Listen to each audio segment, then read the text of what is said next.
All right, and welcome to my stream for Dungeons and Delvers. This episode, we're going to be discussing one small aspect of the skill system that we didn't really cover much last session. We need to talk about the crafting. The crafting is becoming more and more something that people want to do in bigger games or in games, period. They want to be able to say that my character is a smith of some sort, or my character is a jeweler, or a whatever it may be. And so the crafting in bigger corporate games has gotten to be a niche thing that if the core system does not support it, hold on, the third party's coming and they're going to write a book that will become used throughout the entire grouping of people that are fans of this game, and that will eventually be made into like the author saying, I really appreciate this person for making this crafting version. And they might be gritting their teeth when they say it because they didn't make that money that they missed out on because they didn't think everything through. A friend of mine told me that we need to make this video because the skills section I did last time, I kind of overviewed it, and we did a not a thorough deep dive, but we did enough to where I thought it was good. And they said, you're missing the crafting. All right, fine, fine. So before we do that, I present to you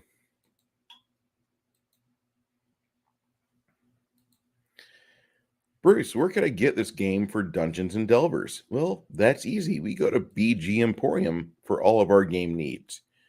While it's not exactly every big corporate or every big games place to be sold, if you want a game that's made by a small independent creator or a company that values the audience, that wants them to buy more things and engage with them, more often than not, they're going to be on BG Emporium. Big Geek Emporium is my one stop shop for everything I need. They are getting into print, they are getting into STL files, and they are getting into all sorts of different games that you want to play. A lot of it's OSR, some of it's 5e compatible. You have to search through it, and you've got a lot to choose from. Here's an STL for a 4-tower dice tray. That's pretty cool, ain't it? I think it is. All right. So, craft skills. All right. At the start of the game, you can forego choosing one of your skills in exchange for being a novice in a single craft skill without the expenditure of time or money. You start with the same number of recipes as a character that later learns the skill would know, as indicated on the list below. If you start with a craft skill, you don't start with additional gear.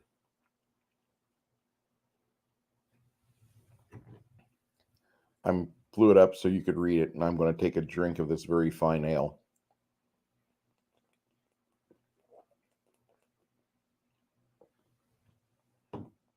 Alchemy. Need a month, 1,500 silver, get 10 recipes. Armorer. Choose a category of armor, and it takes twice as long as the instructor walks you through the process and costs you 3 times as much as the armor does to craft. But you get to keep the armor when you're done. You learn as you build. Cooking 10 days, 150 silver, and get 1 enrichment. Gem cutting, 30 days, 1,200 silver. Weaponsmithing. Choose a weapon you want to know how to make. It takes twice as long, costs 4 times as much as the weapon does to craft, but you get to keep the weapon when you're done. To use a craft skill, you have to understand how to create it. Everything has its own recipe and procedure. Being a novice does not mean you know how to create every conceivable weapon.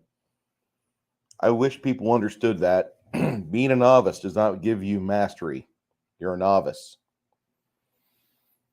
Materials cost is an abstraction, and likelihood you'll need to purchase raw materials from somebody else. It assumes a typical price. It's possible that you have a raw material usable in one or more craft skills. and pay more or less than standard price for whatever reason. It'll develop throughout the game. But you get to know these things. And this is pretty cool. Being a master apprentice means that you craft superlative alchemical items. Being a master armor means you add 2 masterwork qualities to armor or shield if constructed in a normal amount of time. It doesn't require a crafting check. Just need to spend the amount of time making it. The process can be interrupted. As a novice, you can appraise armor and shields. This is a very well-designed game, okay? Here's your material cost for light armor, light reinforced armor, medium reinforced, heavy reinforced. It takes 2 months to do that, by the way. I want plate mail. 2 months. That's pretty reasonable.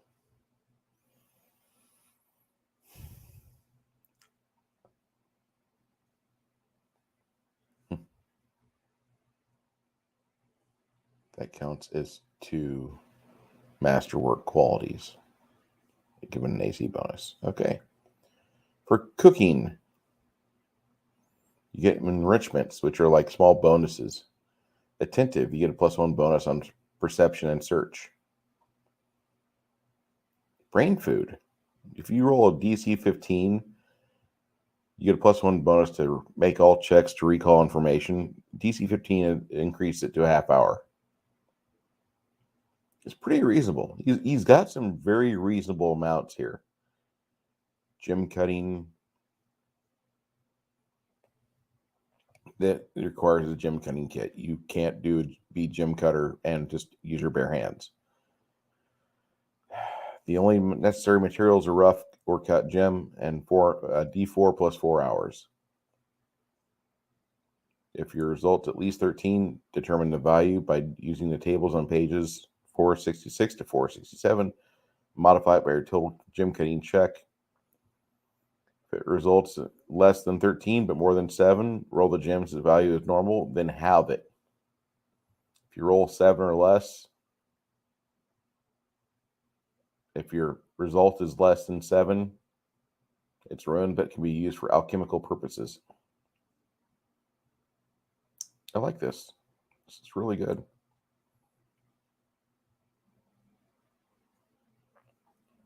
Weaponsmithing.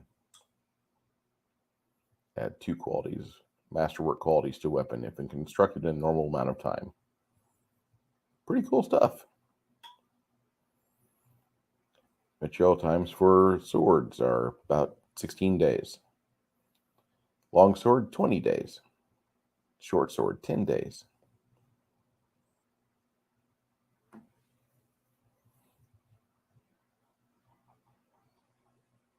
All right. There's that. Let's talk about equipment. Looks like a nice Ren Fair situation. Boobs and a tail. All right. You get equipment based on your class. In addition to the number of silvers that you start, you can get new equipment as well.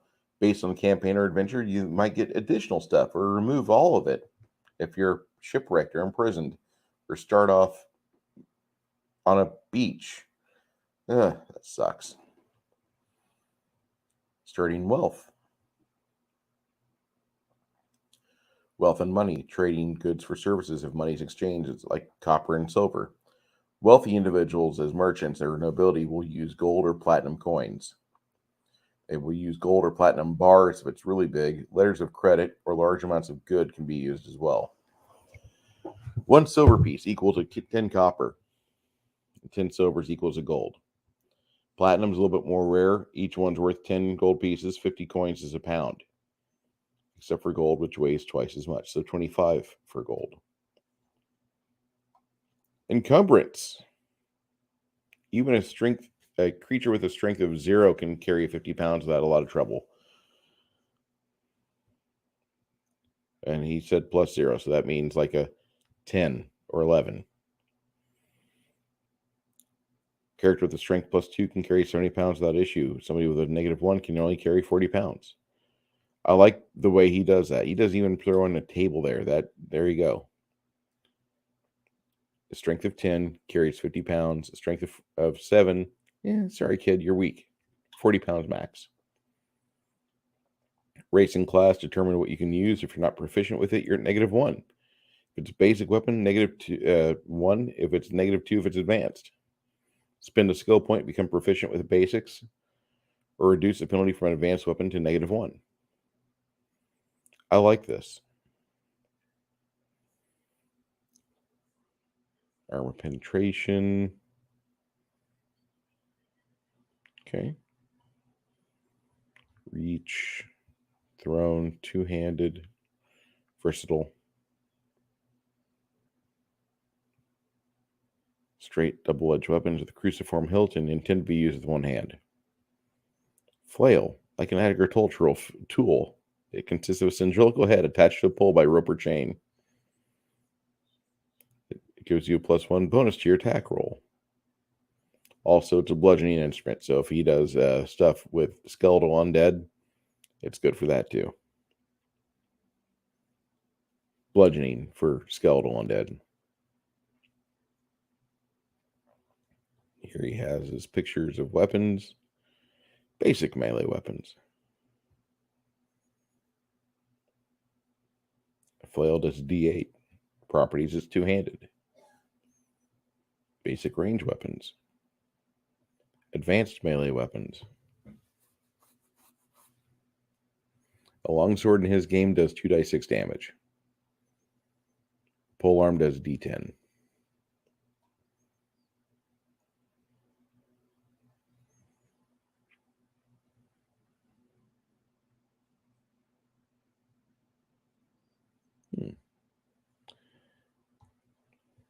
Damaging weapons. And whether a weapon can be repaired is likewise entirely up to the game master and how the weapon was damaged or destroyed. Broken blades will need to be reforged. Depending how bad it's done, the price will vary. A broken battle axe or polearm might need a new haft. If a bow is heavily damaged by fire, it can't be repaired without use of magic. The string that snapped, it's all that you need to replace.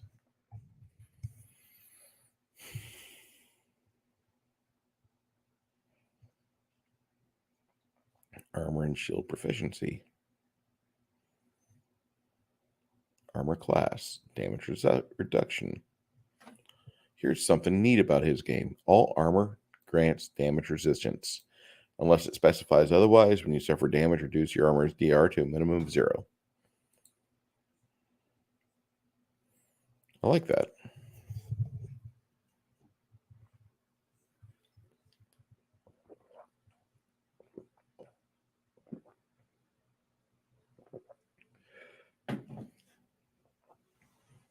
I really like that.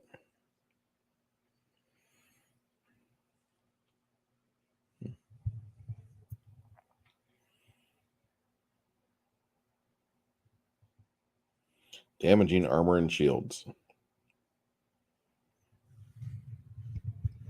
An AC bonus is whatever is set -10. Medium gets you a +5. Heavy grants a +7.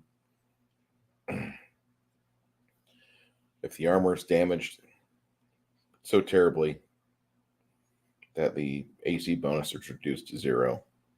You can read that here. Some attacks, damage of armor and shield.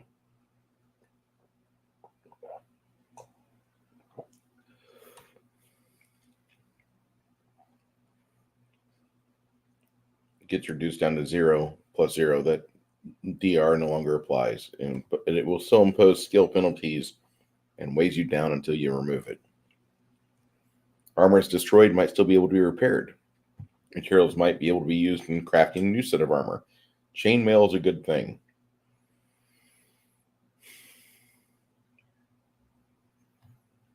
Armor maintenance must be routinely cared for it to function properly. You must undergo maintenance after a week of adventuring during which you saw combat or after about a month otherwise. You extend the period between maintenance or even require to undergo immediate maintenance depending on circumstances like mostly cloth and being exposed to fire or metal armor being exposed to water or just rain. D6 times 10 minutes of time.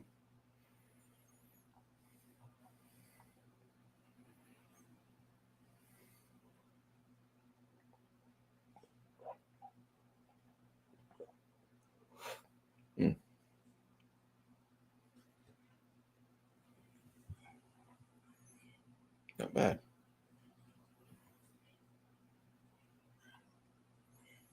Above maintenance and material costs, and assume the armor or shield is made of mundane materials. Special stuff can be found on these pages here. Detail any increased costs or factors.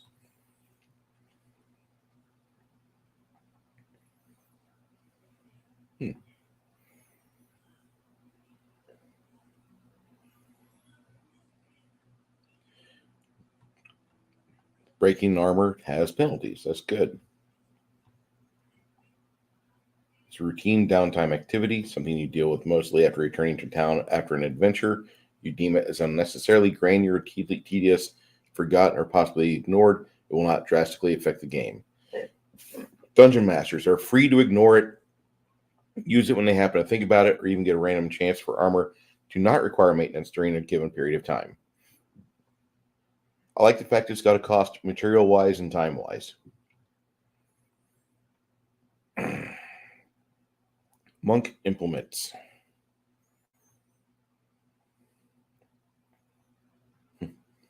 Lotus fiber sandals, 1,500 gold or 1,500 silver. Nice.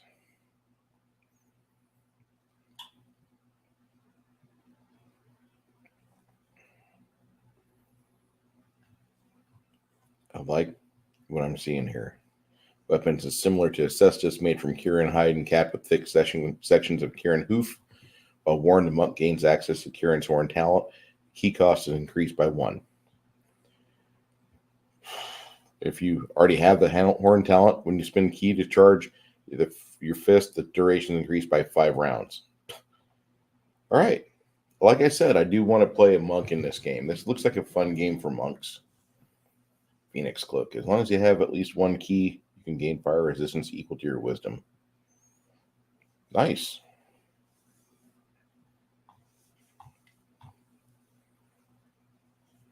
Wizard focuses. Standard on wand, staff, orb, or some other implement must be held in at least one hand. It helps focus your energies, increasing the potency of magic. Players are free to describe their focus however they wish, within reason. It could be like a large eye, crystal, or skull of a monster.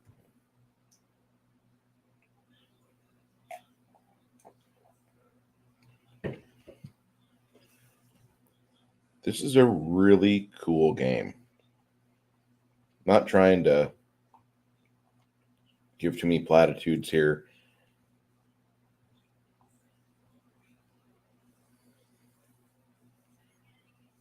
Armor penetration. Spells have gain armor penetration 2. It's increased by 230. Habit. Nice. Enhanced area. Nice. Radius sphere by 5 feet. Cube by 5 feet in each side. Line by 20 feet.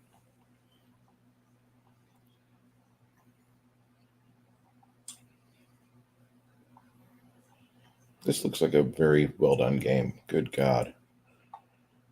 And here's just some equipment that you would probably use. The fact that he has this stuff detailed in here means it's something that you would probably want in your game as a background item.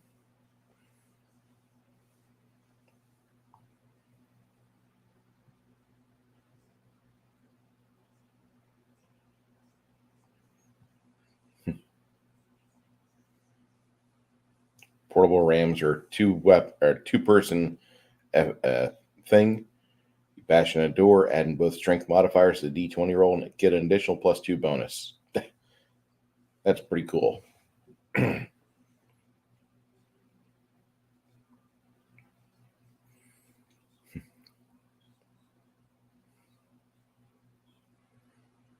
have 4 torches. Standard torches.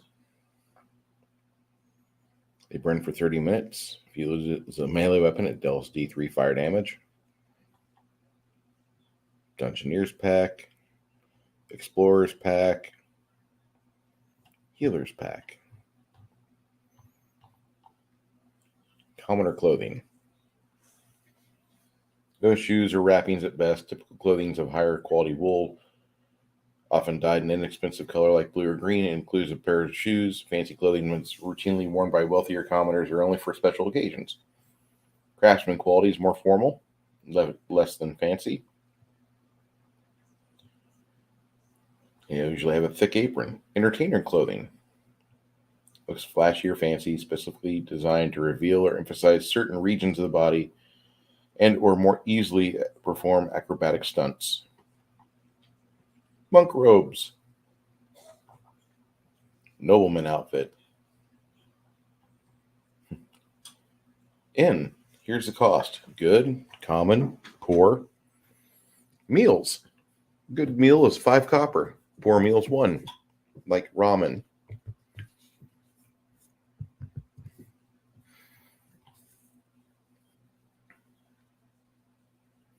When you stay at an inn, there's a 1 in 10 chance you're exposed to disease. Common and good quality inns, there's no drawback. Wound recovery is increased by 1 or 2 respectively. Subsisting on poor quality meals will help delay starvation by a bit, but leads to other complications. Wound recovery is reduced, and you suffer a -1 penalty, and saving throws are made to resist and recover from disease. Eating common quality meals has no drawbacks, but no benefits. Eating good quality meals increases wound recovery by 1, gives you a +1 bonus on saves made to resist and recover from disease. Trade goods. That actually is something I need.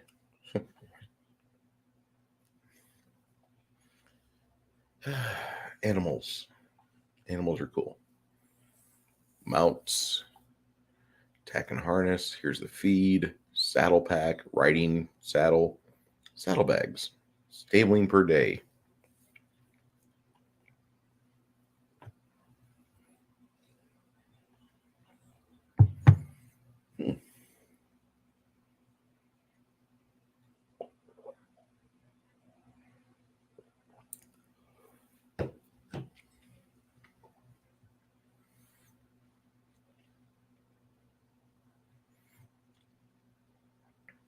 I like the way he does his equipment so far.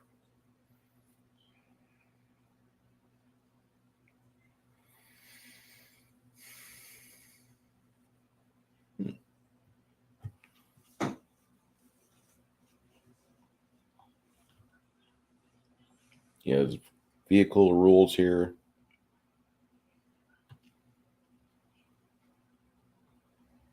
If the blades are greased, a sled can also be pulled across hard ground. Pretty nice. How much does grease cost?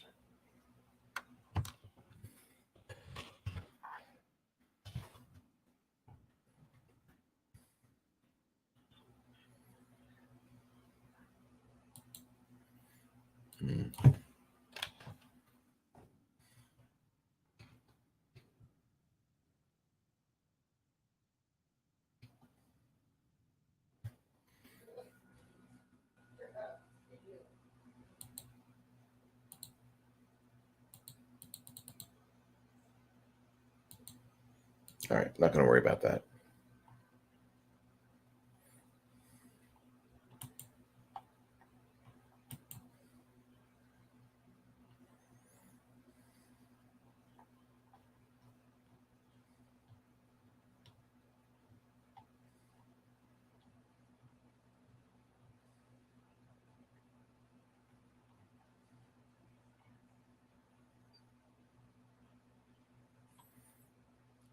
I like to use focuses here for the wizard.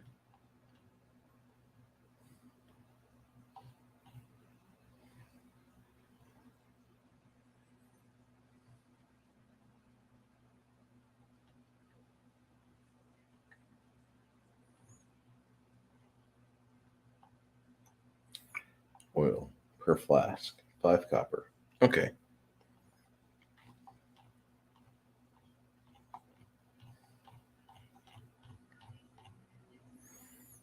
Mounts and vehicles. Hirelings.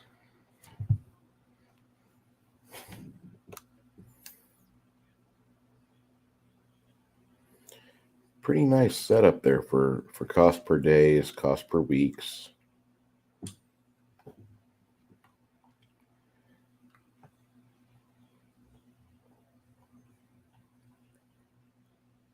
Porters, carrying capacity is 80 pounds.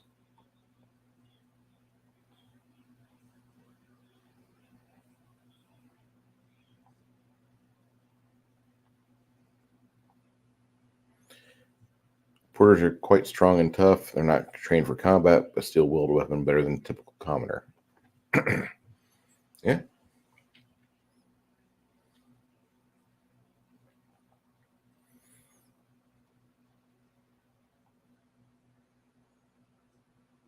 Not bad. Alchemical items, part of the crafting we were talking about earlier. Here's the acid. Depending on your quality of crafting, damage to. Oh God.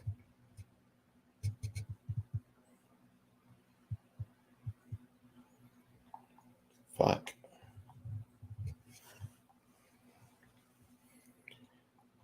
Okay, we're gonna have to come back to the alchemical items because this is a big. Looks like it's a big piece.